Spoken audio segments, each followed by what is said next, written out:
So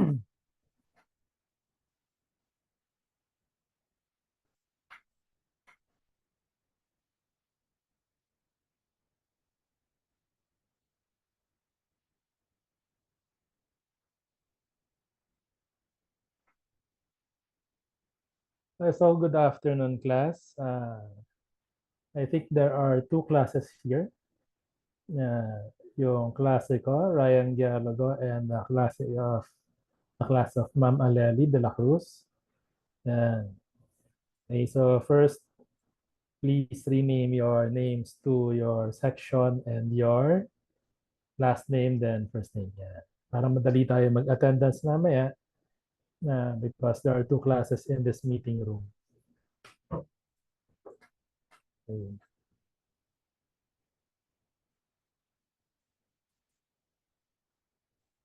Yan. So first, I'd like to say that we have a meeting right now, but this Friday we will not. And so I'm going to cover the lectures for today and for Friday. So I made a PowerPoint presentation to cover everything, pero not to worry. Relax lang tayo. Alright? Kayang-kaya naman. And I hope everyone is able to move along with me. And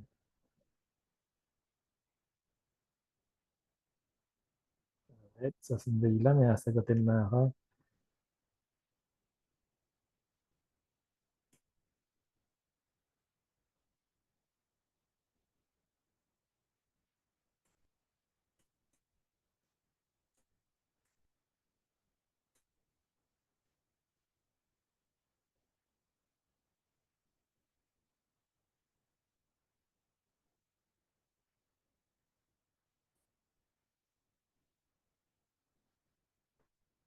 Okay. So, yes, let's start and we will have attendance later. Screenshot na lang tayo.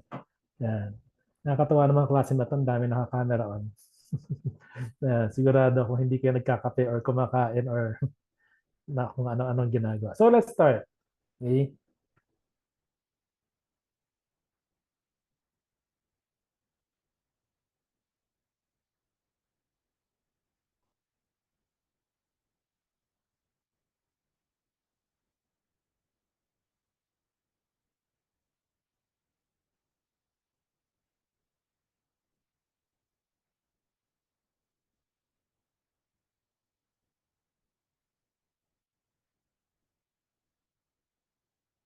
Yun. Okay. Guys, before we really start with the main lecture, I'd like to make sure that we start with some concepts or theories out there, okay, to be discussed before we really start. No? Kasi we're talking about movement and exercise and the theory behind it. So ano ba? Basically, for this semester, we will be teaching you movement routines, or exercise programs. Para saan ba ito?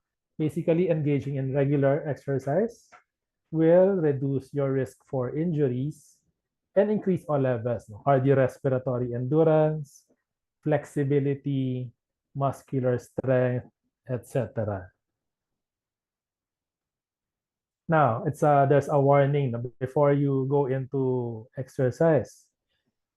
We have this questionnaire, for example. For us, we used it in fitness first. I was a gym instructor before. Then we have this PARQ, we call it the Physical Activity Readiness Questionnaire. There are several versions of this. No? It's basically a series of questions which tries to know if you're in a situation where you will need to consult a doctor before you engage in physical activity. PARQ. But in general, exercise, those movement routines will help you improve all your levels in health-related fitness. Ano ba yan? There are 5 na health-related fitness components. You have muscular strength, muscular endurance. So take note, magkaiba yon. Muscular strength, muscular endurance. And cardiorespiratory endurance. Magkaiba rin yung muscular endurance at cardiorespiratory. Flexibility and body composition. We will not get deeply into that, pero basically, all these components put together will give you overall good health and well-being. Yeah. Ano pa ang mga benefits of regular practice of movement routines? Muscle memory. So muscle memory, basically, the more you practice, the more you make repetitions, the more your body knows how to move. Progression. So the more you practice a routine, well, it will become easier for you.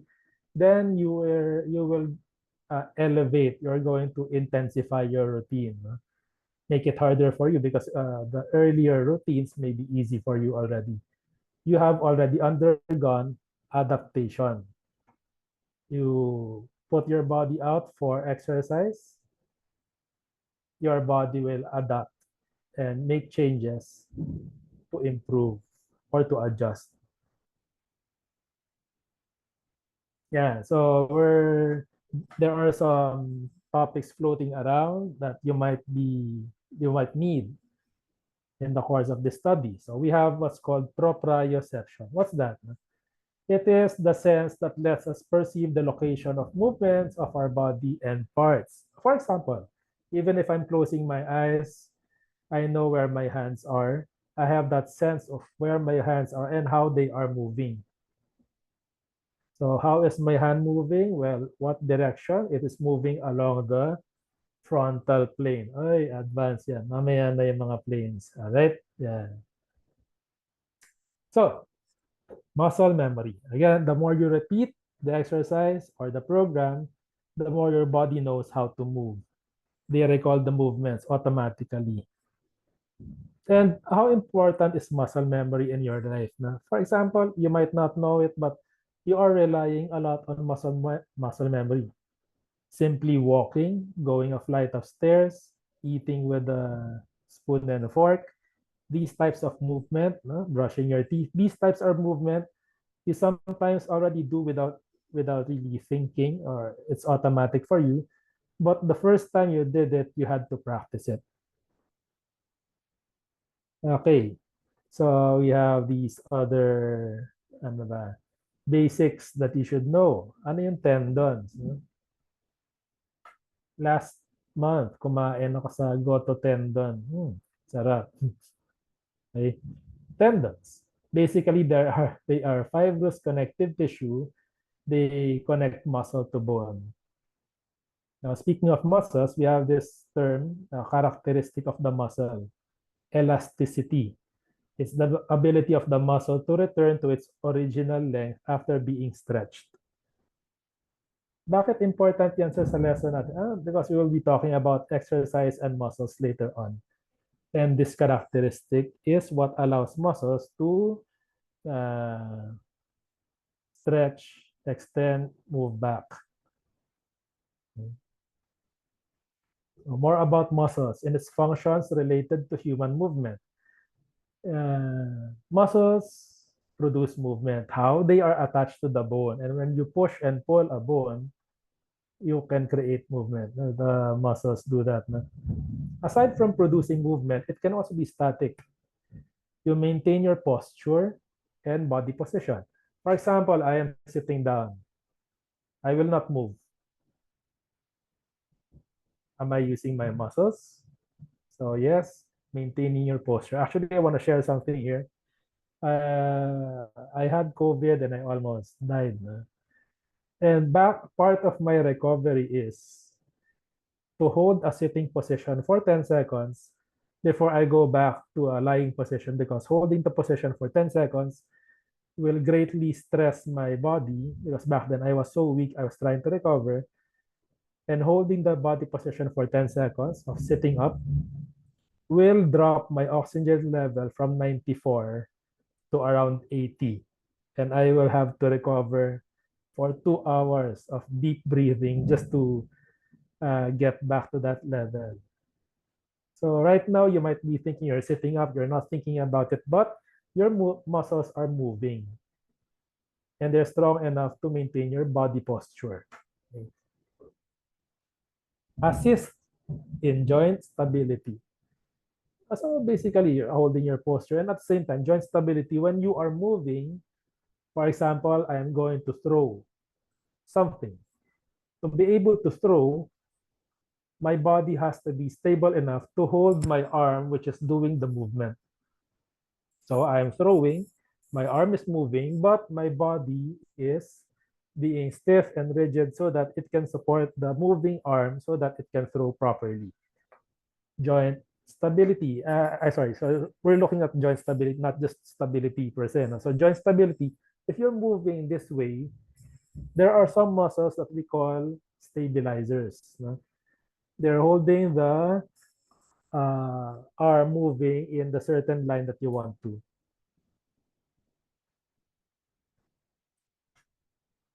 So, later on sorry, nagulat ako. Kumupulog at kumikidlat na sa labas. Uh, Kaya importante ang online. Okay. So, importance of learning body planes. Later we will delve deeper into this. No? Pero basically, one importance is actually it helps the professionals identify certain injuries. No? Yung based on checking the angles of movement and etc. And more importantly, it provides a universal language for all these professionals to talk. Doctors, physical therapists, first aiders. Okay? Yan. So, iisa yung kanilang language. I remember one time I had to teach Arnis to someone in Pampanga. Wala pang internet. So, kami text lang kami. Believe it or not, I was able to teach 8 double stick patterns just by texting.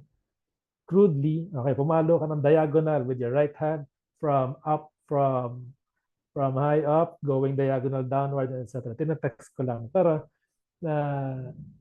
having a universal language will help you communicate.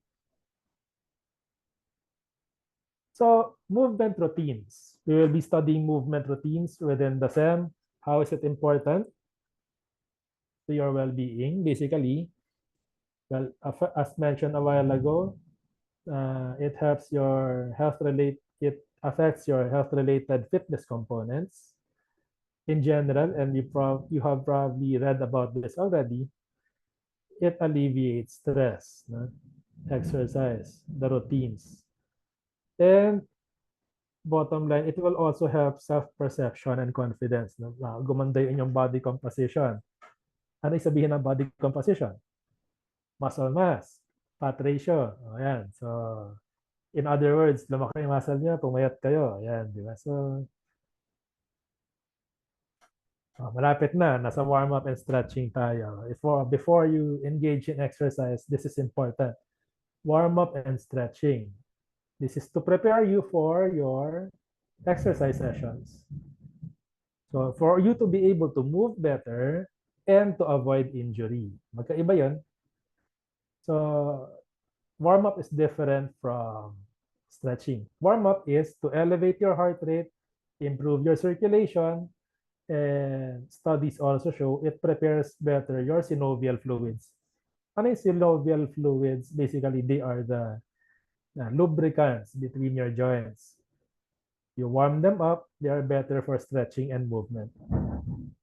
Now, for the actual stretching enhances your mobility, yung inyong kakayahang gumalaw, yung paggalaw, and your flexibility, your how far your range of motion is.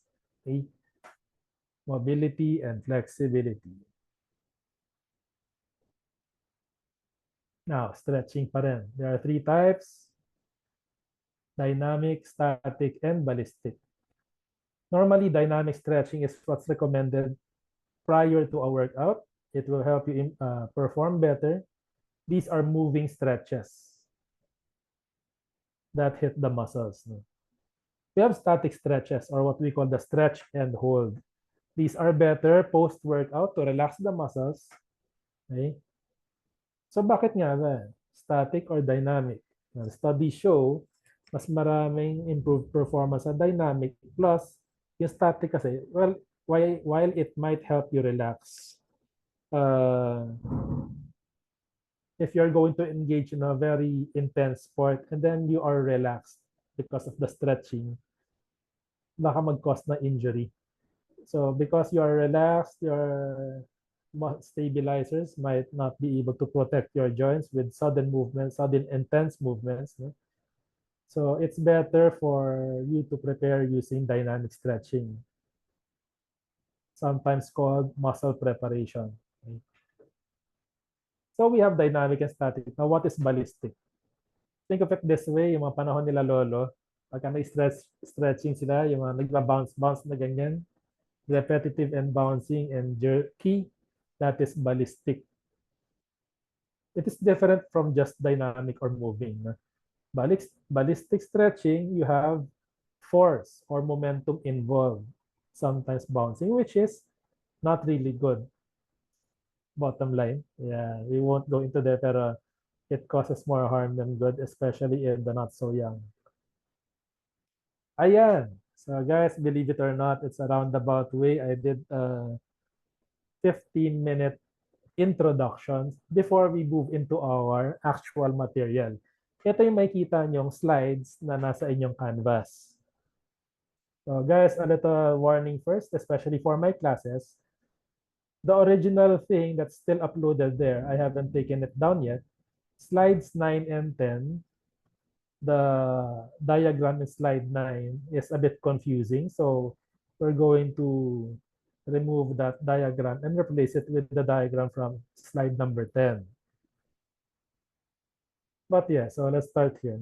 Introduction, the human body. We have here three figures. In the left is the integumentary system, which is composed of your skin, nails, hair, oil, and sweat glands. All right? Yeah, so basically the covering. The middle part is depicts the skeletal system, where you have your bones, ligaments, and cartilages. Ano ba yung purpose niyan? You can see the fine print. Supports the body, protects the organs, stores minerals. No? And over at the right side, we have the muscular figure. Muscular figure. The figure that depicts the muscular system. We have the what we call skeletal muscles. Bakit skeletal muscles? Yun yung nag-produce ng movement attached to the bone, produces movement.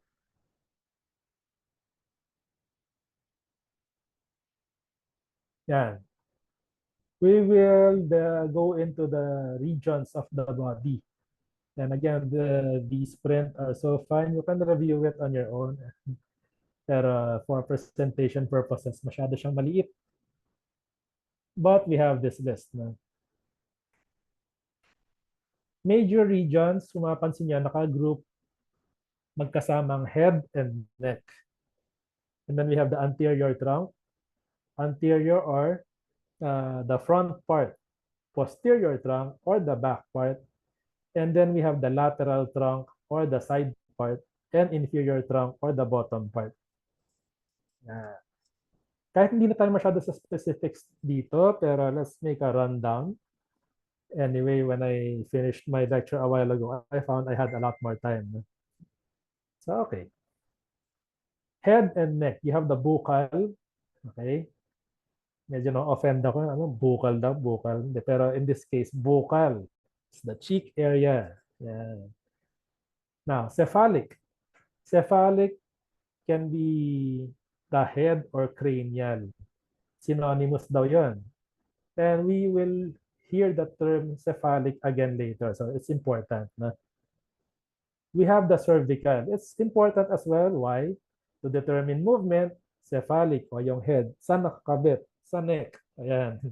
Yan yung point of intersection nila. Head and neck. The cervical area Is the neck composed of 7 vertebrae? Ay, ano ba yan? Huwag na tayo magpunta ron sa specifics. Yung C1 to 7 bones ng vertebrae, nandiyan yan. So a while ago, I said cephalic or cranial. Nakalagay sa listahan dito, cranial. From the root word siguro, cranium, no? Or skull. We have the fascial. Yun ang ayon sa pronunciation dito, fa. Hindi siya long A. Fascial. Okay. Front part. Nasal, ilong, oral, mouth cavity, orbital, yung sa mata, yung butas dito. Otic, ear area. Anterior trunk. Anterior trunk, we have the abdominal or the stomach area. Siyempre, siguro tingin ko sa inyo, alam niyo pag sinabing abs. You have a basic understanding. Abs, oy, sa may chan. Six pack, di ba? We have the abdominopelvic cavity. Ay, ano yan? Pinagsama. Abdomino, abs. Pelvic, yung sa baba. Yung, you have the pelvis or yung pelvic, yung hip bones niya. And then everything in between. Hip bones yung matutulis sa gilid. And then everything in between is the pelvic area. No? Now, nakita niyo dito, abdominopelvic. It is actually a cavity. Ano yung cavity? Sa south, tapos ng Paranaque, hindi pala. So, cavity. Yan, no? Cavity ay yung parang, how do you translate cavity? Basta, butas, no? Sa loob, abdominopelvic, we have the pelvic cavity, abdominal cavity, pinagsama. Inguinal, ano tong inguinal? Groin. So, akala ko dati nung bata ako, yung groin, siya yung, for the male, siya yung organ. Hindi pala, genital pala yon. Yung groin, it is a muscle, a pair of muscles flanking the pubic area. Ano yung pubic area? Where you have the pubic hair, that's the pubic area, pubic hair, pubic area.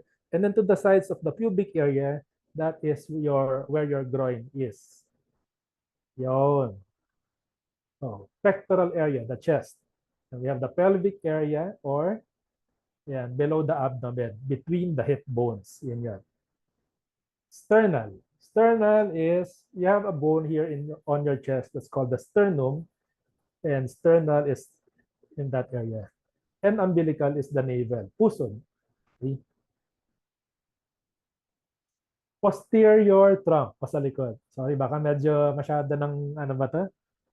In-depth yung muscle parts. Let's just breeze through it. Sabihin ko sa inyo pag importante. Dorsum is basically the back. Gluteal from glutes, no? Gluteal, buttocks. Lumbar is lower back. And sacral, okay, again, we have the hips, the sides, no? So between the hips at the back side is the sacral area. And vertebral is your spinal column. So speaking of vertebrae, you have the cervical area in top. But the complete part of the spine is cervical, 7 bones. After that, the next 12 bones will be the thoracic. And the next 5 bones is the lumbar. And another 5 will be the sacral.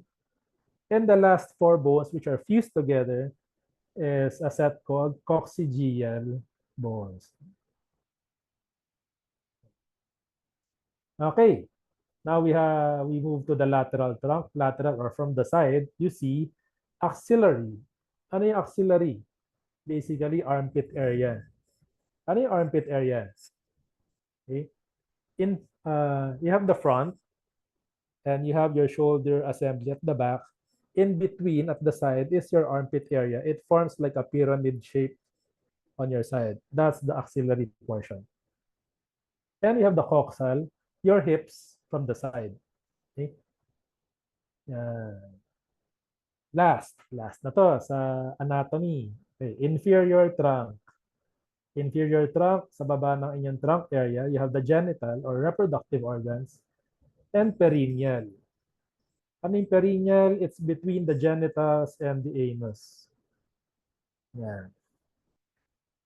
Okay. I remember all those jokes about that planet Uranus. Di ba?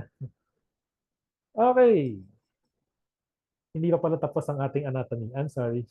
We have the major regions of the limbs. This is important in discussing sports and sports movements. Upper limb. Okay, meron mga scientific terms. Just a clue. Antebrachial. First, let's start with brachial or the upper arm. Itong taas. Antebrachial is the forearm. Yung nasa baba. Now we have antecubital or the crook of the elbow. O saan yung siko nyo? Kita yung siko nyo? Hindi doon. Okay. Kita yung siko nyo sa likod. Yun yung antecubital. Okay. Carpal. Ayan. Very familiar yung iba sa inyo. We have the, sir, sakit ng wrist ko. I have a carpal tunnel syndrome. Oy, bata-bata niyo pa marunong na kayo nun. Basically, masakit yung wrist. Carpal. Deltoid. Shoulder. May song, di ba? Put your head on mine. Deltoid. Yok lang, nagpapahaba ako. Okay. Digital is fingers and blah, blah, blah. Kaya iba, basahin nyo na lang. Huwag na natin masyadong anuhin. Palmar. Palm. Basic. Okay, so you have the lower limbs. Papunta sa legs. And what's important here, tingnan lang natin, digital again, you have also fingers of the feet. And then femoral is the thigh area. Patellar, from the root word patella or kneecap. So patellar is the knee area. Okay. Popliteal. Ano ba yan? Huwag na yan. It's the diamond-shaped space behind your knee. Behind your knee. Okay. Alright. Yan. So medyo natapos natin yung basic anatomy. So kailangan ba yan sa movement, yung anatomy na yan? Yes. Kunwari, golf swing. Golf swing. Papunta ako doon. Papalo ako dito. Whoop. Ano yung merong rotation ng trunk, merong movement ng arms, anong scientific term para dyan, or what? Even your head moves along with the strike. So how does your head move? Okay, nakakabit sa cervical area, yung cephalic region. Di ba? So, yes, medyo kailangan, pero yung kahit yung mga general regions lang. So now let's move into anatomy directional terms. Ano ba to? It's basically used by experts in the field. Again, okay? Doctors, physical therapists, coaches, first aiders. Okay? Yan. Para iisa yung language nila. It's basically used to identify body parts in relation to other parts. Yan. And it is a universal convention. So basically, it's an agreed upon method so people will understand each other. There are several slides that are a bit redundant, na parang paulit-ulit siya. Basically, let's use this figure to describe the anatomical position. Okay? Again, let me repeat that. Basic anatomical position. Ito yun. What is this? So if we're going to talk about parts and directions, it is easy to understand each other if we imagine our perspective looking at this figure or the figure in your head. It's supposed to be, if you're talking about a person, facing forward, eyes forward, with the palms facing front as well, and the thumbs pointing outward. See this? Thumbs pointing outward. And the feet facing forward, toes pointing forward. Yan yung basic anatomical position. And from there, we can derive some planes. Ano yung planes? Okay? Planes of movement, planes of motion.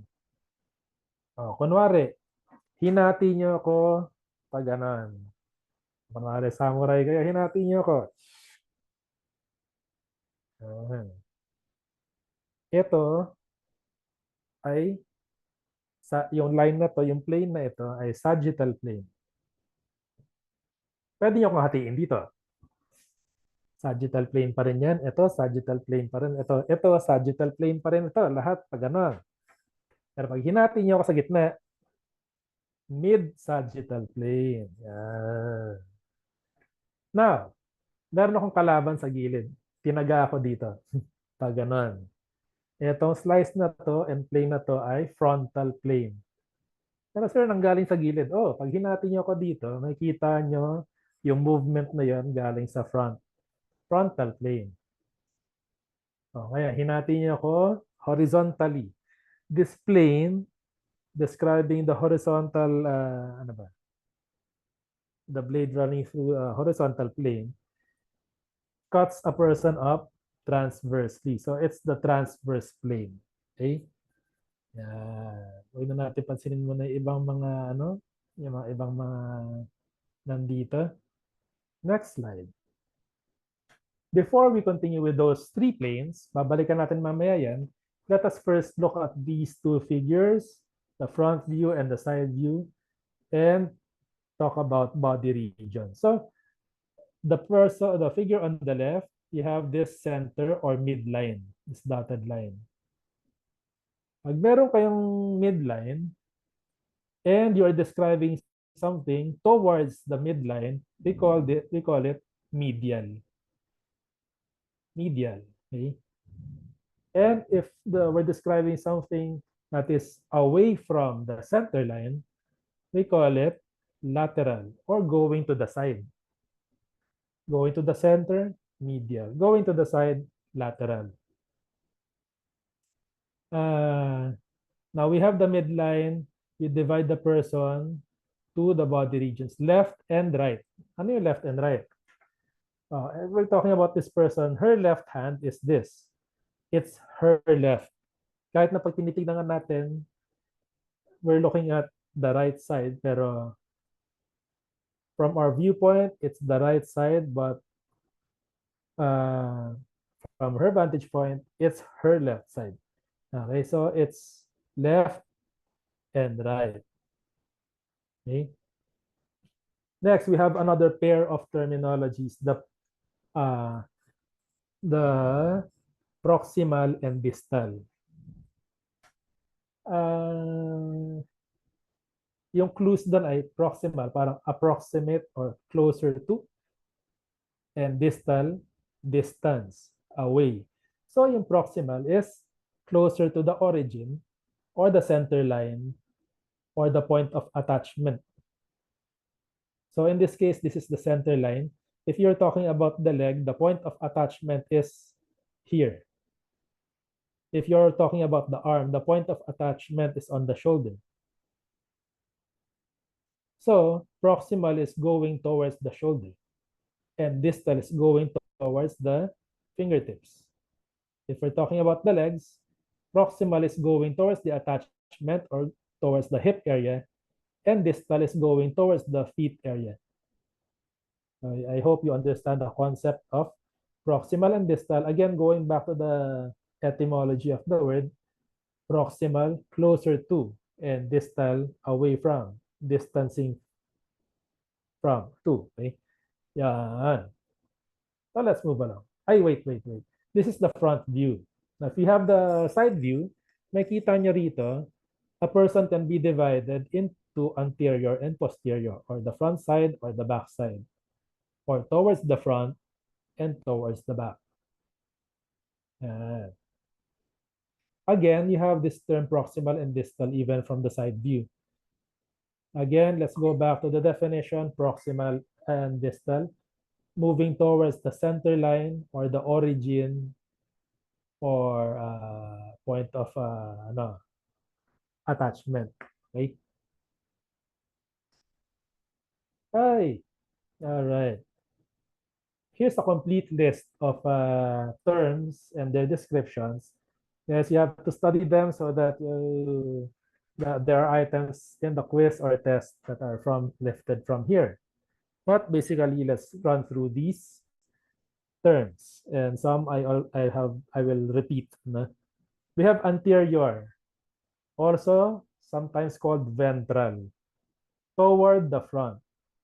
So if we're talking about directional terms, direction, toward the front or toward the abdomen, nasa harap. No? Posterior or dorsal. Sino ba mga nakapag-alaga ng isda rito? Familiar with the dorsal fin? Oh, yun, nasa taas. No? Posterior, dorsal, toward the back, nasa likod. Superior, again, we have this term, cephalic. Cephalic, or ano man yung cephalic kanina? Head, right? Head or skull region, superior, toward the top or toward the head. And inferior, or caudal. C-A-U-D-A-L, caudal. It's away from the top or away from the head. Bandang pababa. Medial. So we have medial. We have lots of time. We have medial towards the midline. Sorry, naulit ko to, pero medyo redundant na ibang slides. Okay?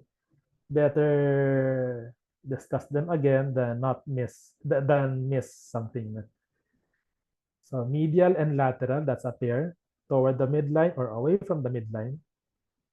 Parietal, so that's something different. Wala siyang pa-pair. Outer boundary of the body cavities.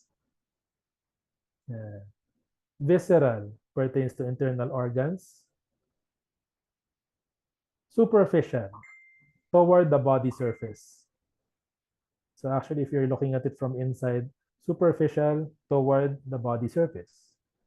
And deep, okay, or internal, away from the body surface. Sometimes we use this term deep.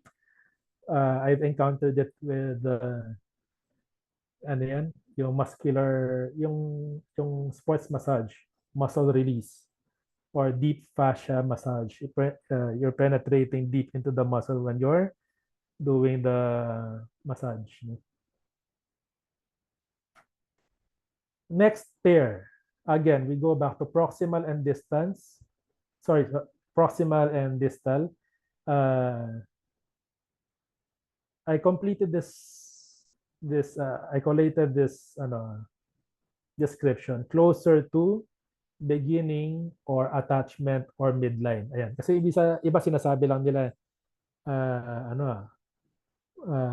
papunta sa attachment or sa center or sa origin. No? So ito, closer to beginning or attachment or midline. Proximal, papalapit.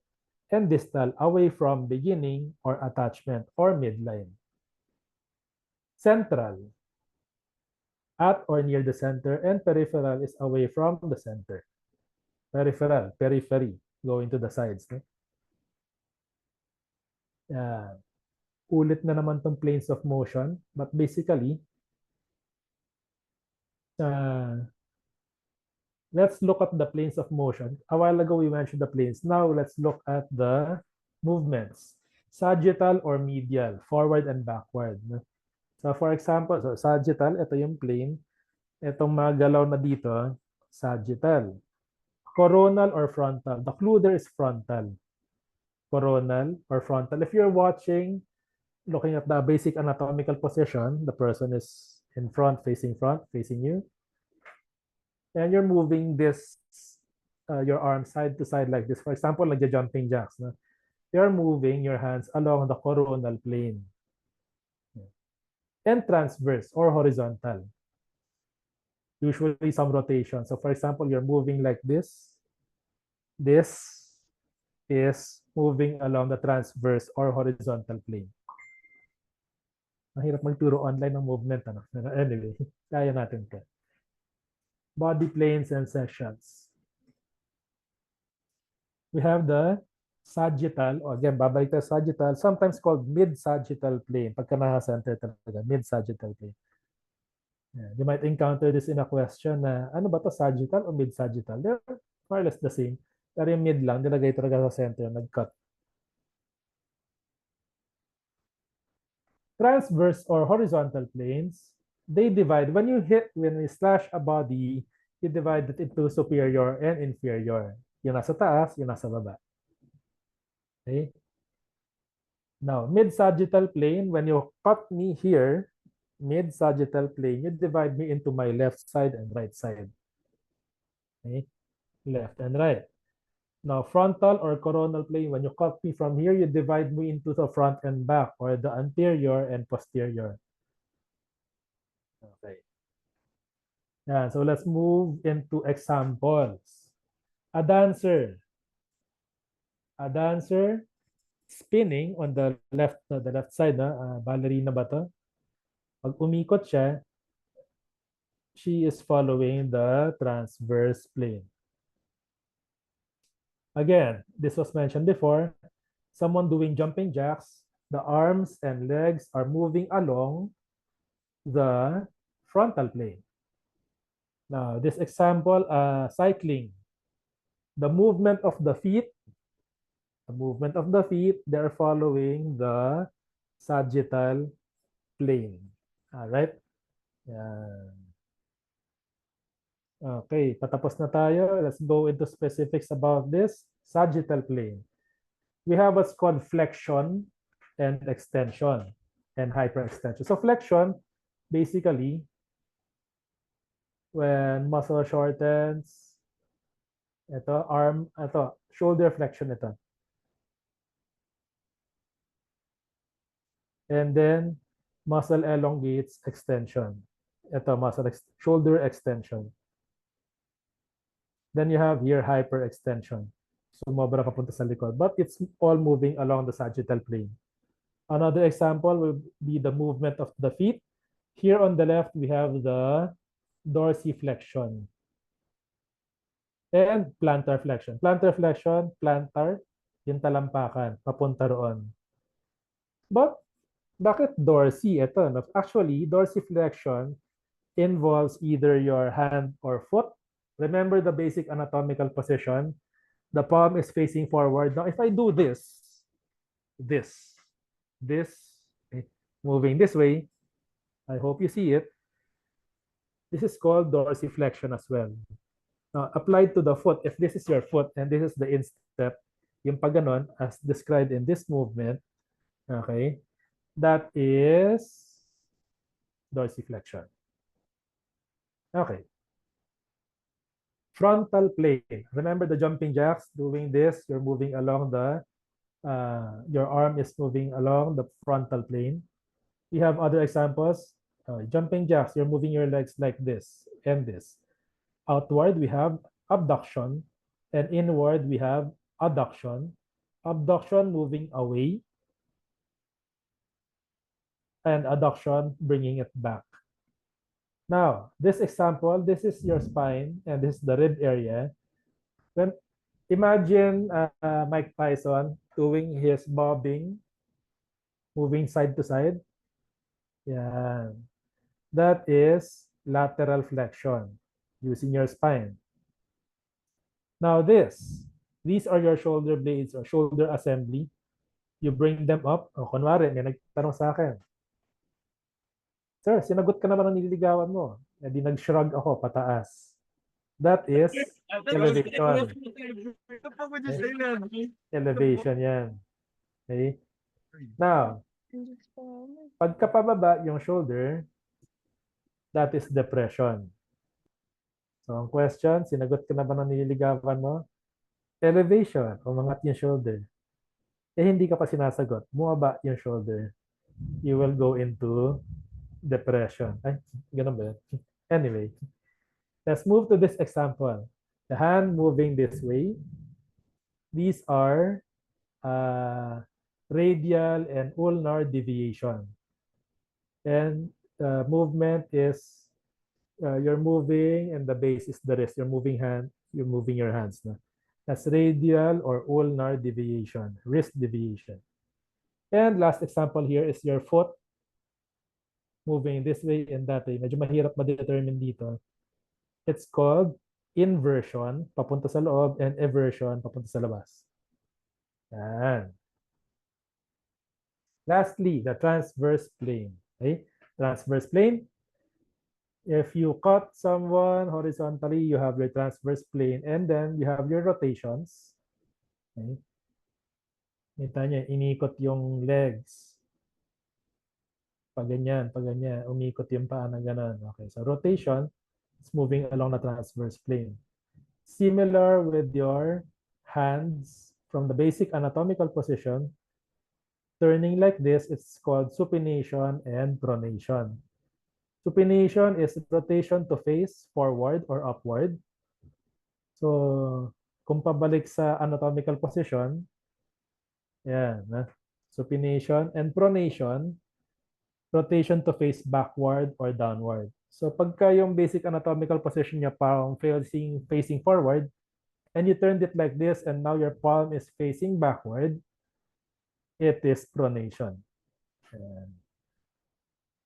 And then we have these two figures here. We have the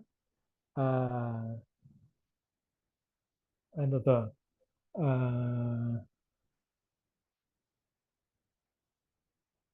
Hindi. So you have the adduction and abduction.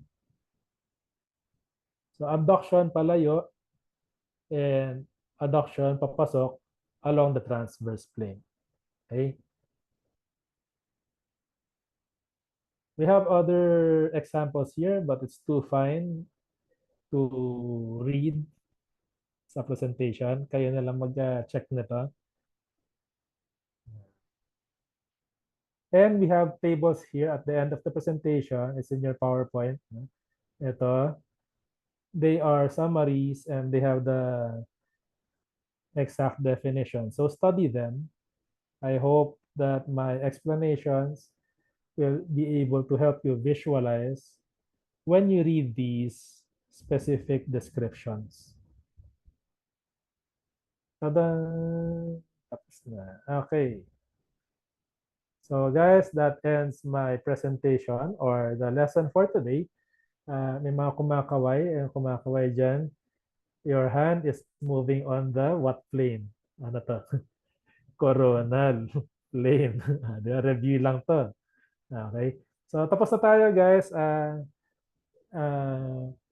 Ma'am Aleli, do you have mga announcements for our classes? For PFPO2, next meeting, coach on-site tayo, no? Okay. Ay, sorry. So, on-site po tayo, please bring your yoga mats and wear your LSPE shirts. And may question po ba? Merong question sa chat box. Is there a module? Actually, nakapublish yung lesson 1 pa lang. And it has the PowerPoint that I presented, except what I presented kasi yung nakita niyo yung mga blank slides at the start, I just added them. And also I mentioned the slide number 9 that needs to be edited. So I will put down that PowerPoint and bring it back up. Yeah, for my classes, no? Ayun, so but other than the PowerPoint presentation, that's it. Yun na yung laman ng that's a portion of module 1. That's the lesson 1. Yung PowerPoint presentation. It's the same thing.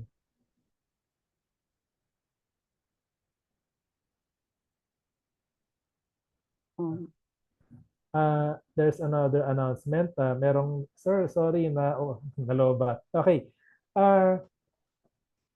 Yung practice natin pagka ganito, may war flashback ako sa pagiging pandemic time. Pero anyway, ang ating protocol para dito, when the recording is ready, and I think it will be ready within the day, I will send it out and send to Ma'am Aleli the recording link. It's just a link for you to download on your own, and for those who were outside or late to be able to download. And everyone should bring yoga mats. Kasi we have mats here in the department.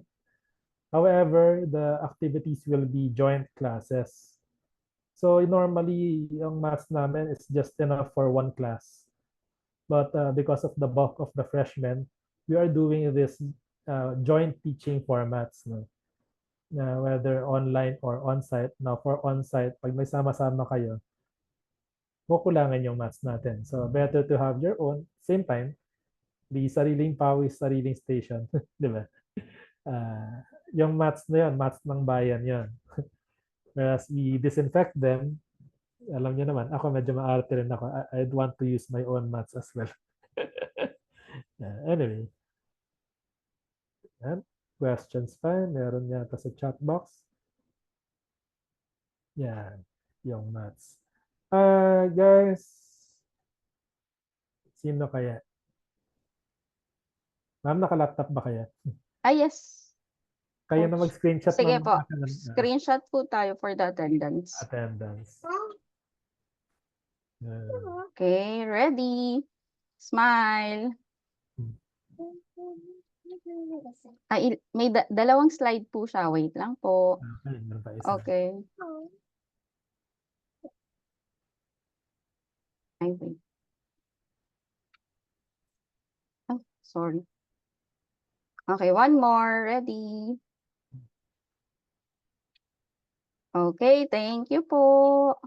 Okay, so Thank you, merong, Coach Ryan. okay, for further questions at ano, so maybe sa sarili-sarili na nating classes yan.